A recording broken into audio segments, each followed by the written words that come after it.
El vino tradicionalmente bebía ya bebes en unos concos nomados cachos, por lo general fechos de madera, de noceu o bidul, pero tamén per de algún pueblo de la montaña canguesa fáense de la tradicional cerámica negra.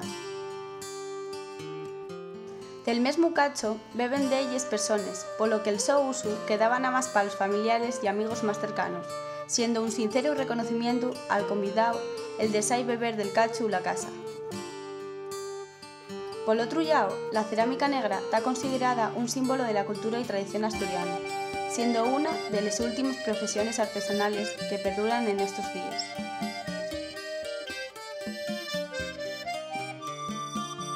Nuestro alfarero de Chamas de Mouro extrae el barro en el regueirón, a menos de 1 kilómetro de Alfar, y luego va dando forma a cada pieza de forma artesanal nun torno de pie.